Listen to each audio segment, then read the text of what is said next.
No, not chasing. She likes to want the bone that the other dog is chewing on when there's an available bone. And so instead of just going and getting one, she'll just get in his face and bark at him until he gives his up. So, typical dog nonsense.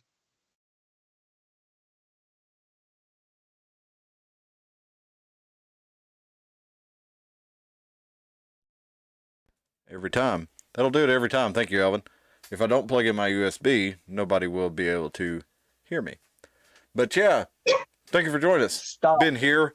I was telling you all about. I was here joined by my dog, Stock, my daughter's dog, Stock, aka Stocky, aka Stalkers, aka Stockhead, aka Stockaroo, aka Stocky Poo, aka Pooski, aka Poozer, aka Poos and Bruiser, aka I know he's got another one, Poodozer. That's it. So yeah, we've got tons of dog names for this dog. You know how you build up names for your dogs other than the actual name. Thank you, Alvin, for the heads up on that missing audio. Yeah, sorry to keep you waiting, folks. Complicated business. Had a mental breakdown before the show. Had to get that taken care of. You know how it goes. But you know what they say. I did have an epiphany, and you may not understand it, but it comes basically down to dog is love. You know, so howdy, Spill. What's up? How's it going, Tim? Tim is gone. I hope y'all are doing well out there in Radio Land. Out in Radio Land.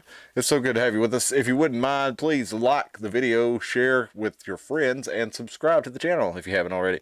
And we got Alvin and Spill saying hello in the chat. It's always good to have those guys with us. We have a good time. Anything on your radar this week, Tim? No, I've just been trying to potty train dogs. I've been working on some music stuff, working on some yard stuff. Anything but anything except for, I don't know, sad stuff. I don't know. The world just, I don't like it anymore, Yeah, I know what you mean. That's where I'm at. I stopped digging it a long time ago.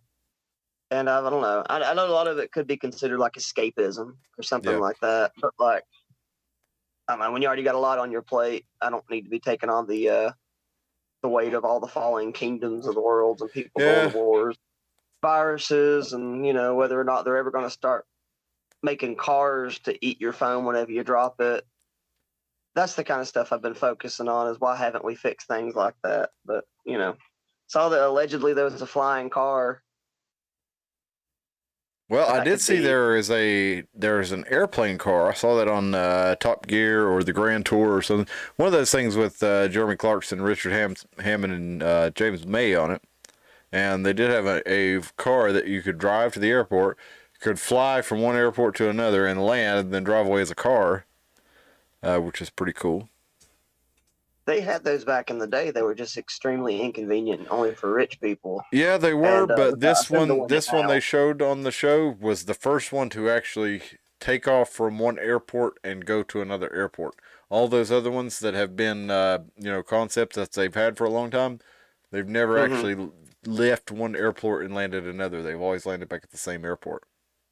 So. Now, I guess my issue with the old ones wasn't that they weren't functional. My issue with the old ones was you had these, gigantic set of double wings that you would see on like a Red Baron style airplane that you had to pull out of the trunk and assemble this giant mess that you couldn't, like, the wings are so big, there's no way that once you land that you could just keep going.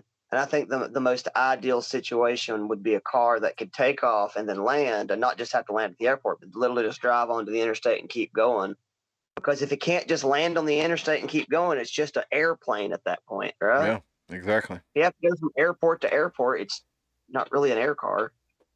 No, I agree. The whole point is to be able to use it like a car and an airplane at the same time. If you can't do both, then it's kind of, it's not functioning as it's intended. That's what you want from it. You want a flying car. You want to be able to take off from your driveway, hit the street. At least, maybe you got to drive to the airport. Okay, I can understand that. But I got an issue with it. I did find something I thought was wrong. There's like the implications of like bad car safety, for example. Like I'm not super bad about waiting on my tires to get super bald or anything like that, but you can. And that is how you have an accident is lack of maintenance. And they say that the reason airplanes don't go down more often and don't have, more accidents is because the regulations on them are so strict that they go through like a big checklist process before they land or after they land and before they take off again. If you just had your own airplane car, you know what I'm saying? Like, how many times I've seen people going down the road and their tires are so borderline flat that I just wonder how they're even driving it. How many people would just never check the airplane fuel or whatever the hell an airplane car has in it? Dude, there's going to be cars dropping out of the sky like crazy, dude. Yeah, I just bought an old Toyota truck, and the Toyota trucks have the reputation for being bulletproof and stuff. So anyway, I bought this one, and at first glance, driving it around, everything seemed all right. But these people had like put a lift kit on the truck that didn't, and they didn't, also upgrade the rest of the suspension and steering components to where they could handle having the lift kit on the truck, and it was basically tearing itself apart. So, you can imagine buying an airplane from somebody, an airplane car on the Facebook Marketplace that, you go to take off and the wings are, binding towards one another and basically the plane just goes into a corkscrew so you take off the ground. I could definitely see that happening. Tailspin. Yep. Woo. No, that's DuckTales. Wait. I like to do that with the auto parts stores. You got the O'Reilly auto parts. Yeah. But I like to mix them up. I like to go into the advanced store and sing or go into the Napa store and sing Napa Know How. Ow! And the guys look at me behind the counter like I'm crazy. But I have fun with this kind of stuff. I really enjoy. People think I'm crazy sometimes. It can be fun. But let's see. You got any current events on your radar this time, Tim? Current events? Mm-hmm. Well, did you know that the Dairy Queen people are no longer going to be required to flip your Dairy Queen thingy over because they're getting carpal tunnel? They're getting carpal tunnel from flipping your Blizzard, huh? Yeah. Apparently you flip so many Blizzards that they don't have to do that anymore. Apparently it's Wow. giving people carpal. I kind of believe it because I mean, how long would you have to work at Dairy Queen and flip Blizzards to get carpal tunnel though? I mean, I guess maybe just a couple years. I mean, that's basically all they sell, right? I mean, like, it's an ice cream place. So imagine, like, your job all day long is to go click, click, click, click, and then before you hand it, you go, oh, wait a second. I got to do flip this it upside down for you for no reason. Yeah, they have to flip it upside down every single time. So I just think it's funny because I always thought it was like, I quit making these people flip my ice cream upside down. We all know it's not going anywhere. I mean, what ice cream goes upside? I mean, McDonald's can flip your milkshake upside down if they wanted to. It's not going to go anywhere, right? Milkshake might. Huh? But I mean, the milkshake might. But I mean, if they handed you a Blizzard that could fall out of the cup, you're going to notice it when they hand it to you. Yeah, that's something you eat with a spoon, so it's not going to fall apart. But I think almost anybody could turn their turn their shit upside down if it was cold enough. But anyway. No, I didn't hear about that. That's an interesting little tidbit. I went to the mall for the first time in Johnson City. Not for the first time in a long time. But I wanted a cookie. And you got the American Cookie Company, they give you a big deal at the end of the night to sell all their leftover cookies. Well, anyway, while going through the cookie, I see this, the box lunch store. It's kind of like, I don't know, it's a lunchbox store. I just, I don't know. I sell like t-shirts and crap. And there was a video playing that had the new Indiana Jones movie playing, but not Okay. like the new, like snippets from it, the Dial of Destiny. Um, and all the scenes of Harrison Ford, he has this look on his face of, I wish y'all would quit making me do this. It wasn't just, we were talking about Nerd Rock giving a bad review. It wasn't just Nerd Rock. There's a lot of bad reviews for that film. Are there? Mm-hmm. And they all kind Oh, of sum up by, that's a good way to sum it up. With Harrison Ford, I wish you would just quit making me do this. yeah. He just looked like, like, I don't know, like, I'm not judging him for age. You look older as you get older. He's And, an old man Harrison now. I Ford, mean, as cool as he is, he's an old man. yeah, like even in like the new Star Wars movies, he looked old, but he looked like, like, oh, he's still Han Solo, he's still a badass. But Indiana Jones in the new trailer, Harrison Ford looks like an old man now. I'm not saying anything else about that. I'm just saying I just think at some point you should be allowed to be old. Yeah. And maybe we should stop making him flick a whip and shit like that for our own enjoyment, because they don't look happy doing it. Yep, I definitely do. Well, I hope y'all had a good 4th of July, good Independence Day on Sunday. We talked about the 2nd is the actual, the day that the Lee resolution was voted on and that the Continental Congress became traitors to the crown. So John Adams and many of the other founding fathers agreed that the 2nd would be celebrated for years to come. But here we are celebrating on the 4th, which is when the Declaration of Independence was signed. And I do want to show y'all a little flashback to the year 2020. If you can remember, July of 2020, COVID was all the talk of the news. Everything was shut down. You couldn't go anywhere. You were having to wear masks going into places, or you were getting stares, which I was getting a lot of stares. At first I started going in, I would wear my gas mask, or my gas grade respirator, just for fun. But, then it became apparent that this was not going to be something that was, quickly passing. So anyway, we had all this going down, all the COVID stuff. They were calling off 4th of July celebrations, including in Los Angeles, California. Now, in Los Angeles, California, I think fireworks are already illegal. But I'll tell you what, this was a... Don't do it. This was a red letter day for the illegal Mexican fireworks markets. Let's take a trip back to July 4th, 2020 in Los Angeles, California. We'll take an aerial view flying over the city where fireworks and 4th of July gatherings were banned.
really love that they did the 5-part harmony at the end of that. That was nice. But that was Los Angeles, July 2020. And there's nothing that says the United States of America like that right there. That fuck you, do what you tell me. That's ultimately that is the American spirit. And it's not just being rebellious, it is the will to do what one desires and control what's one's own destiny. And that's what it really boils down to. And even in Los Angeles 2020, in California, where the COVID restrictions were among the harshest in the nation, it was illegal for people to buy those fireworks. How many thousands and thousands and thousands of tons of illegal fireworks came up from Mexico in order for Los Angeles to put on that display there? It's pretty amazing, and it just shows you the resiliency of the spirit of a human being, in this case, just ready to have a celebration. It is really hard to keep humanity down. In a place like the United States, it should never happen again. And around the world, there are other places where they have been basically indoctrinated to allow for, whether it be religious or whatever it is that controls the destiny of the country, for whatever they use to control the populace in the United States of America, that's never been allowed to totally take control of the place. And so, as bad as things get, at least we always have that rebellious spirit, that nature of, this is the United States of America. We're Americans. I thought this was America, and we love our Randy Marshes out there because we need that. We need Florida men, Everybody likes to laugh at Florida man, but we need Florida men. That's what we as a nation are for the rest of the world. We are the Florida man of the world, and we need every now and then Florida man to remind us what makes us great. We got all kinds of chats here. Let's catch this up here. We got Alvin saying he's with Tim, and Spill saying you got to do the fun stuff sometimes. Spill says it was a nice, quiet, watched the little fireworks from the porch, and Alvin said it was quiet there too. I bet it was quiet, Alvin, out at your place. Spill says, but people were doing poppers, sparklers, and rockets here. Plenty of fireworks here on the Holston River, so there's plenty to see from the porch. And we were went to the in-laws' house, had, good amount of fireworks for the neighbors, had all kinds. We were yelling at each other and all that good stuff, and shooting fireworks, drinking locally brewed beer from the Yeehaw Brewery here in Johnson City, and shooting Tennessee fireworks. We were I found a stand here in Valley Forge that sold genuine Tennessee-made fireworks. So bought about $100 worth of those. We got some good rocket shells, some good mortar shells, and a nice variety pack, and had a real good time with in-laws and my kids and all their neighbors. It was a good time. Nice dark skies, fireflies everywhere, so we didn't even really need the fireworks, but they were a nice touch. So I'd say your neighborhood was pretty lit up, huh, Tim? Yeah. Well, I mean, I'm not really upset about it, but I mean, like where the 4th fell on like a Tuesday or whatever, then people started celebrating basically on Sunday, on Saturday, like Friday night. They were celebrating Friday night around here, and then of course the week before that, people are always shooting fireworks off on little bursts. I've been hearing fireworks since Monday. Oh yeah, they've been shooting them off all week. Yeah, have you seen the crazy amount of Joe says America. Have you seen the crazy amount of wrecks and accidents and structure fires and people getting their hands blown off on scanner food? It has been crazy. There was like street youths in Pennsylvania blowing up paint cans and getting chemical burns, and I mean fireworks injuries from here to all the way up Plymouth in Kentucky. We had a semi truck run through a house in Irwin, killed a couple of people. It has been a crazy couple of weeks here in the United States of Northeast Tennessee, and we've had, I mean, I don't know how many. I mean, I don't know if you check the statistics if it would line up, but it sure seems like we've had a whole lot more traffic collisions, a whole lot more like petty crime. It could just be the way the local media is reporting it too. So I'm aware of this, but it sure has seemed like an uptick in all that stuff, especially if you look on the scatter food and some of the local Facebook Well, pages. Excuse me. part of it's probably tourism. Yeah, You that's know, possible. like dude, no, like for example, I was leaving. Well, I got two. Both of them take 20 seconds. One was a group of people. Uh, I think they were all, it was like Texas plates. All of them were, and they were walking around asking people if they knew where to fire fireworks off. Because back home in Texas, you could just fire them off at the lake, and they didn't know if they were allowed to do that. Yeah. So they were trying to find a place to fire their fireworks. And then I was pulling out of a place up Butler, and a group of, trying to be nice here, but very old people is not like old enough to where you're like, what are you doing up here? So, Old school American, real Americans, in other words. Tim, what were they doing? They were all German. Ah, They were like German tourists, and he was at the window. And he was screaming, "Harbor!" It's like, and finally it took me. He kept yelling it, and finally it took me a minute to realize he didn't have to ask where the marina was, because I guess harbor is what you would ask. Yeah. I kind of gave him directions. I don't know if I got him there or not, because there's like 900 roads you can take to get to the lake up Butler. But yeah, German tour. Everybody's tourists at Butler. It's crazy, man. I got these guys. They are Israeli immigrants, and we do some services for them, and these guys are real patriotic. You know, they believe in America, and they like to shout it out. You know, and anyway, this one guy, one of these guys, he had got him a new Toyota Tundra, and from my understanding, I talked to my father-in-law, and the new Toyota Tundras were not offered with V8 engines. They were offered with a V8 or a V6 twin turbo engine. And so I asked this guy, I said, he showed me his new truck and asked if I like it. I said, yeah, it's badass, dude. He said, I said, is that the V6 twin turbo? He looks at me just very offended. He says, what am I, gay? V8.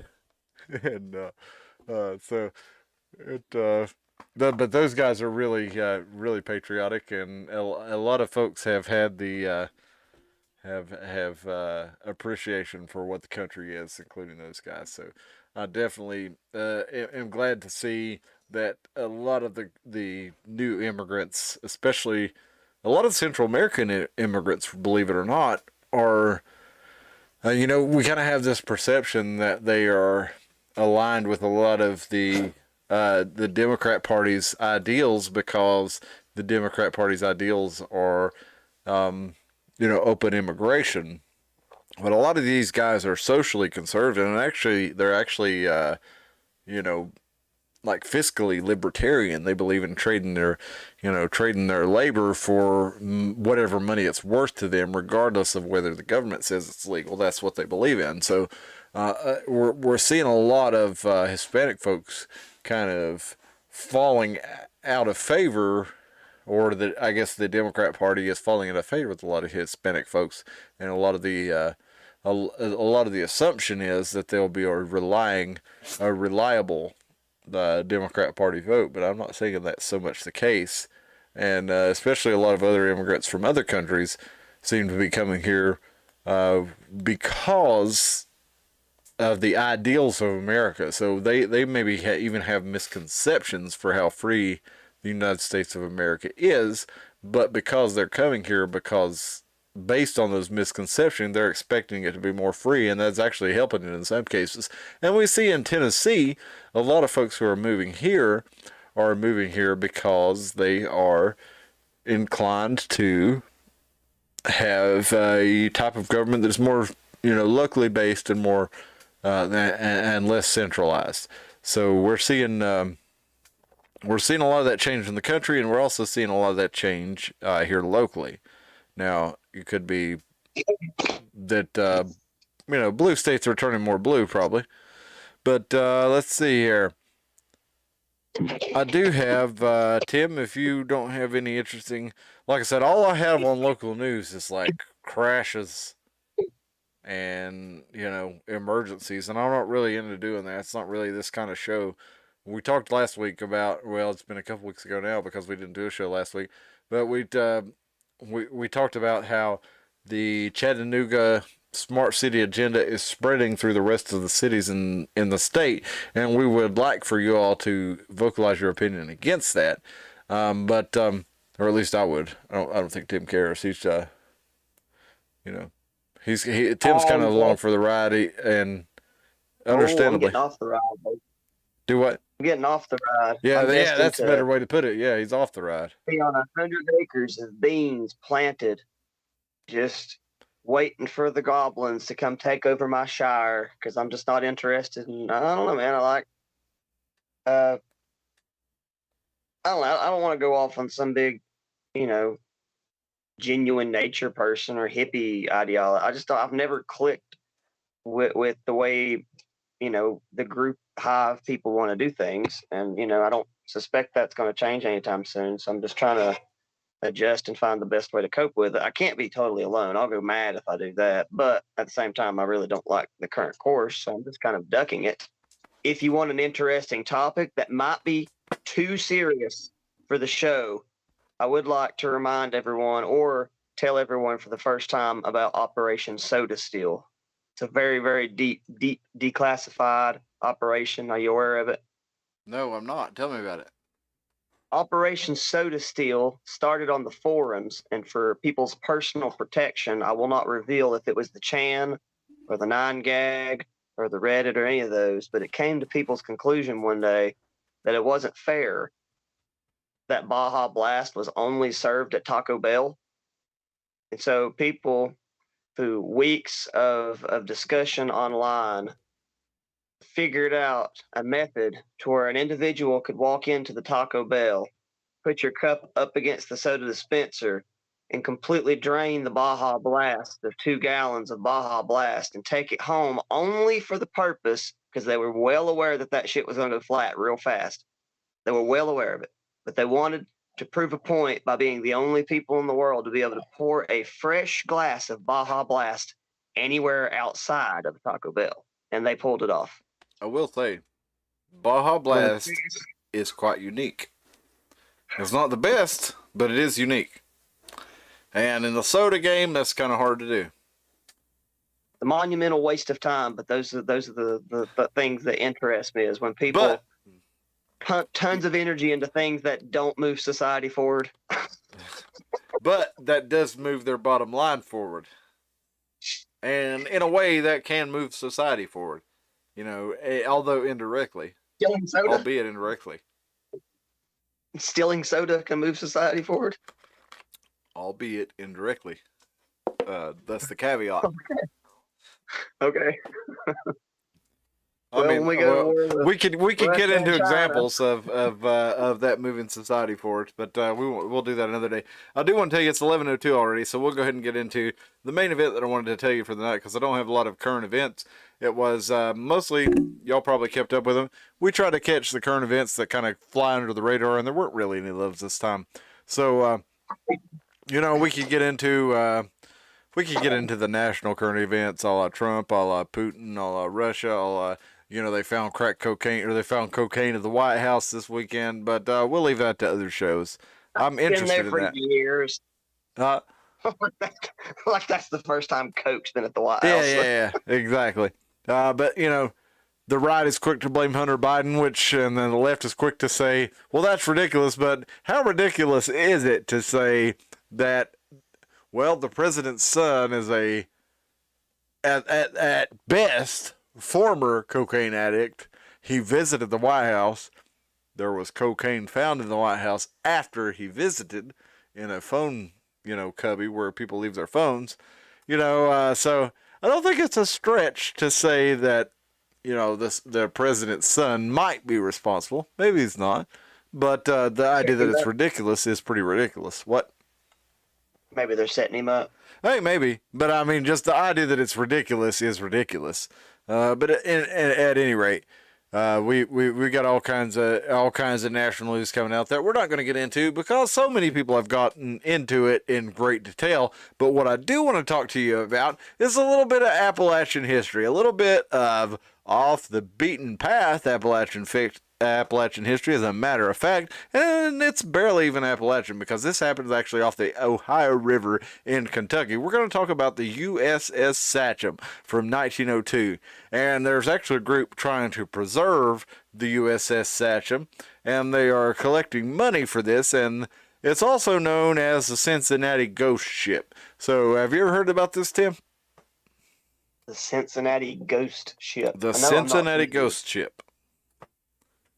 And it is almost Appalachian. So, like I said, we're going to get into it a little bit. This is a picture of the USS Sachem, built in 1902. This is as it sits right now. Now, this thing is sitting in Kentucky right now. And it was a steam-powered yacht. Now, around the turn of the century, the 20th century, that is, or the beginning of the 20th century, that is, the 19th into the 20th century, yachting was a very big pastime in New York City. And so the USS Sachem was built to be a private yacht. Well, as time went on, about 10 years later, fads come, they go. Yachting kind of fell off in favor, particularly as the automobile became more and more established in the United States. People tended to spend less of their recreation on the ocean in a steamboat, a steam yacht. So the USS Sachem became a private yacht at that time. Now, it was a public yacht that people could rent or charter and take out in the New York harbor. Well, so somebody bought the USS Sachem. It became a private yacht. And as time went on, the private yachting kind of fell into out of favor a little bit, and eventually this vessel, the USS Sachem, became a research vessel for Thomas Edison during World War I and World War II. Now, have you ever heard of this guy, Tim? What? The USS Sachem? Sachem? This is just the way my mind works. I'm not going to be able to say anything else until that word sashim.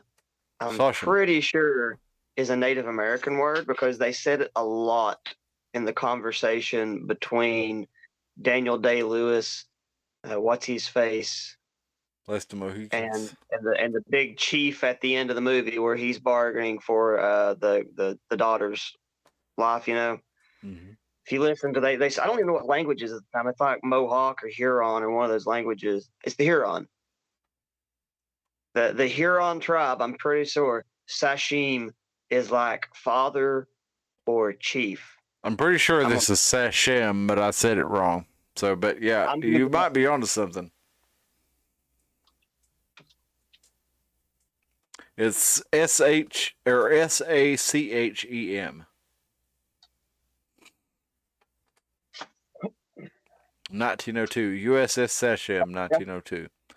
Yeah, it's Huron for Paramount Chief, head chief. Interesting. So similar an Algonquin.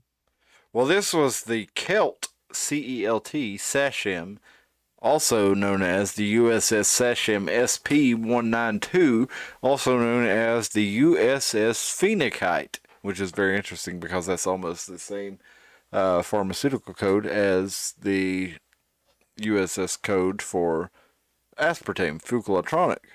But this is Phoenixite PYC/25 Sightseer Circle Line V, a 118-year-old ship with one of the longest, most diverse, and most historical career, which makes it an important witness of U.S. maritime history. So this thing, like I said, it started off in the early 20th century as a private yacht, a racing yacht actually. It was a steam yacht. And eventually yachting fell out of favor, public yachting, so it became a private yacht. And then it became, during World War I and II, Thomas Edison was using it as a research vessel to try to figure out how to stop U-boats, the German U-boats. So it became an anti-submarine patrol craft. It became a secret floating laboratory. It became, again, after that, it became obsolete after World War II. You know, they weren't really using steam engines at that point in time, and it became a party fishing yacht.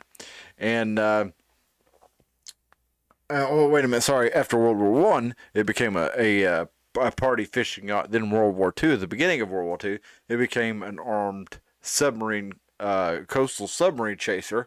And then after that, it became a fishing and sightseeing ship after World War II. And we'll get you a picture here of now this website here, the USSSasham.org, says this boat is the only ever way to link Thomas Edison with the Panama Canal, Madonna, Prohibition, and the Ohio River. And I suspect they're probably right. But here is a picture of the USS Sasham, the luxury yacht from the early 20th century. There she is in action on the ocean. And there she is today from Michael C. Wells. Grown over with, you know, in a swamp. Bushes growing out of her. She was actually in a Madonna music video. There she is again. In action. She had sex on, didn't she? Oh, I'm sure Madonna deep-throated an Evian bottle on the deck of this boat, as well as, you know, whatever backup dancer she had available. Bean flipping. Satire, obviously. We are not accusing Madonna of anything. What's she that? Probably really did beans. Well, she probably really did, but we're just not. I'm just saying we're not accusing her for legal purposes. Well, let me put it this way. If you were going to travel, I mean, you're talking about this boat, so you're obviously interested in it. And let's pretend you have the fame and influence level of a Madonna, but you have the same interest in this boat. They give you access to this boat. You want to get freaky on it? I would definitely get freaky on the boat. I'm just saying. I'm just saying I would. I'm not accusing Madonna of anything that I wouldn't. Just saying, if you got as big as Madonna, wouldn't you go mad with power? Oh yeah, I know, no doubt. I'm not saying Madonna did anything wrong by having a music video on this road. But no, that's not what I'm saying at all. It's just interesting that it ranged such, you know, this thing was a historical icon from the early 20th century into the late 20th century. And there's not many things that were such a historical icon that have been forgotten, like the USS Sasham. Most of the things kind of persist or faded long before the beginning of the 20th century, but the end of the 20th century. Let's look it up here if we can find that video.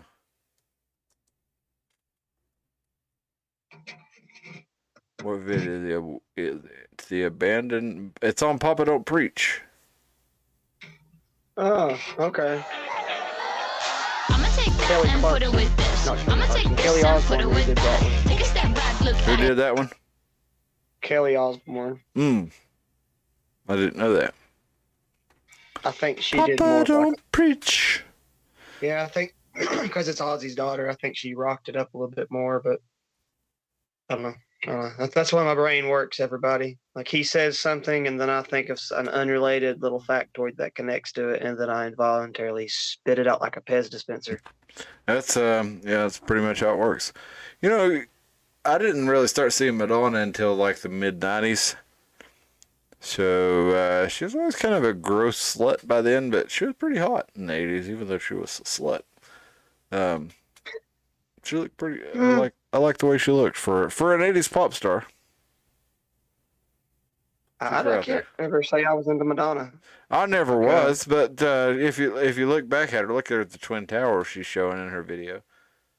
Yeah, I mean, like, even in my situation, like, I wasn't immune to knowing who Madonna was, and so, like, but I don't know. I'm not trying to trash on anybody's appearance. I'm just saying I didn't get it as far as, like, I don't know, not my top. Obviously, a lot of people's tops, and I don't think it had anything to do with her rolling around and being gross or anything.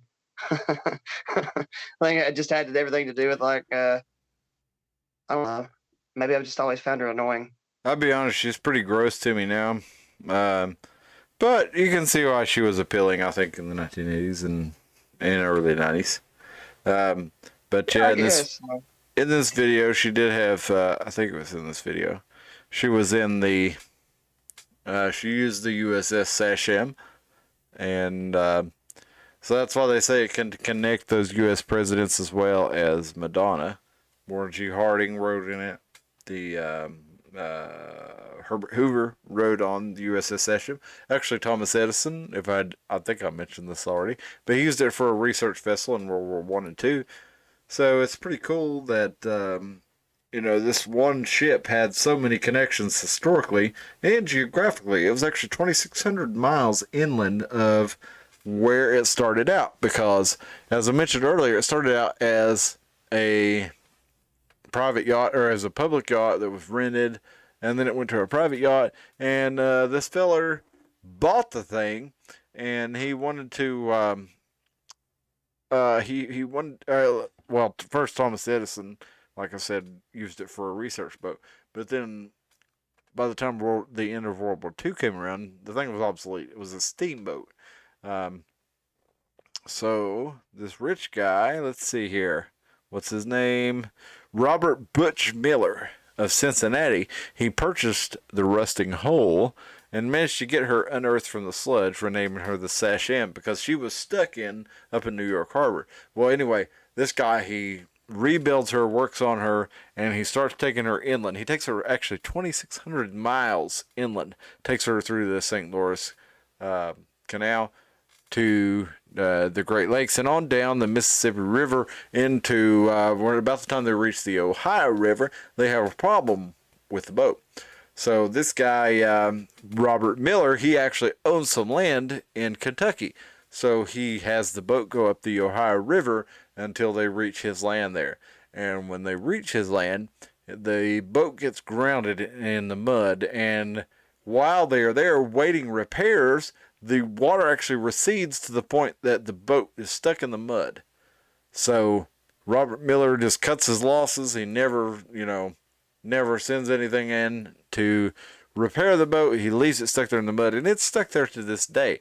Now this group, the Sachem group, is trying to actually repair the boat and bring it to, they want to basically make it a floating museum, which I think is kind of cool.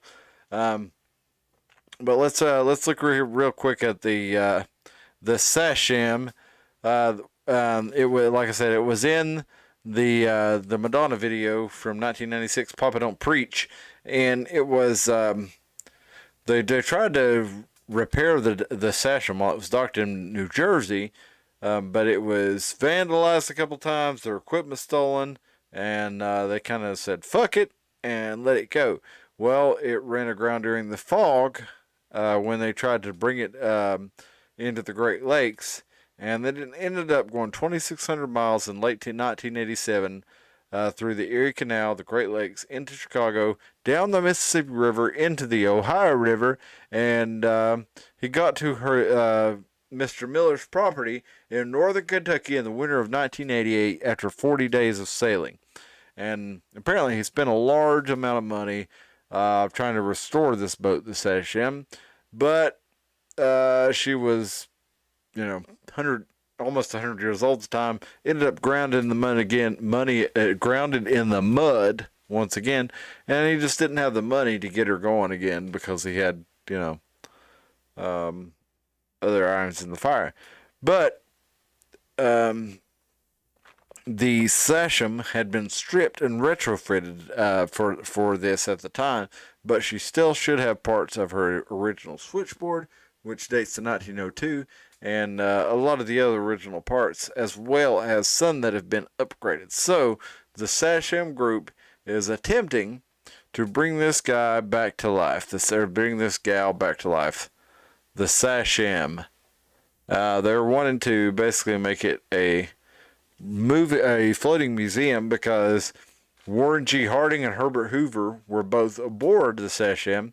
So, of course, Thomas Edison, as I mentioned, used it as a research vessel. Madonna used it. It was in the movie Run Across the River in 1959 and Young Americans in 1967 and multiple others. And there's been about 3 million people aboard the Sachem over the years. It also was awarded the World War One Victory Medal, World War Two Victory Medal, and the American Campaign Medal for its involvement as a research vessel in those wars. So it actually contributed to the American victories in World War One and World War Two. So it's a lot more than just a random vessel that should be forgotten among history. And I'm glad there's a group trying to bring it out. I think it's pretty freaking cool. And if you don't, then fuck you. No, I'm just kidding. But I do think it's pretty cool. So, Tim, without further ado, let's go ahead and finish up for tonight. We'll be back on Sunday. I got an interesting topic, but it's going to be a surprise. I think you're going to like it. But we will be back on Sunday with our topic for the week. And that's going to round up our news and current events roundup. And appreciate you joining us. Tim, you want to leave us with the last word for tonight?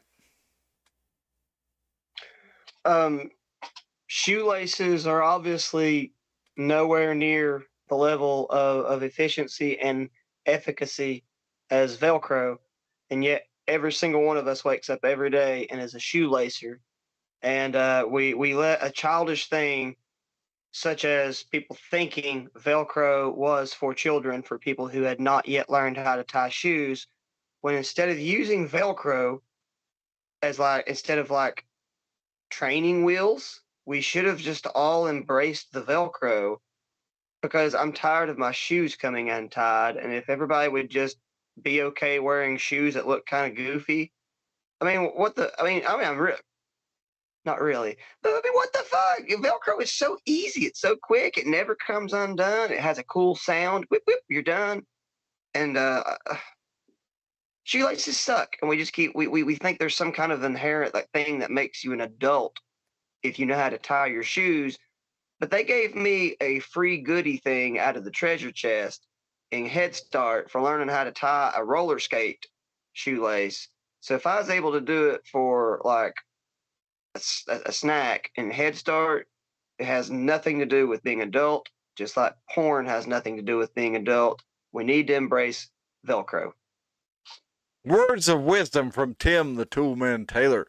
Thank you very much for that tonight. And I will leave you with, wait a minute, what was it you just said there? Velcro. Velcro. Yeah. Velcro. What am I, gay? Shoelaces. Have a good night, everybody. Good night, Alvin. Good night, Spill. Thank you for joining us tonight. Good night, Joe. Everybody else in the chat. We appreciate you. And we will see you on Sunday. I'm going to keep it a surprise. I'm going to keep it close to the cuff, close to the collar. I can't wait to tell you what it is. I think it's going to be a really fun episode. So we will see you Sunday at 10 p.m. Eastern Standard, or is it daylight? Eastern time. But we'll see you then. I'm glad to have you with us. Please like, share, subscribe to the channel. Send this thing around to anybody you know who might enjoy it. We sure would enjoy them having this with us. Having them with us. Sorry, I've been drinking vodka tonight. Y'all have a very good night. Appreciate you joining us. And happy Independence Day. And happy Rebel Spirit, I guess I would say. God bless America, and God bless Velcro. God bless the working man. Have a good night, everybody.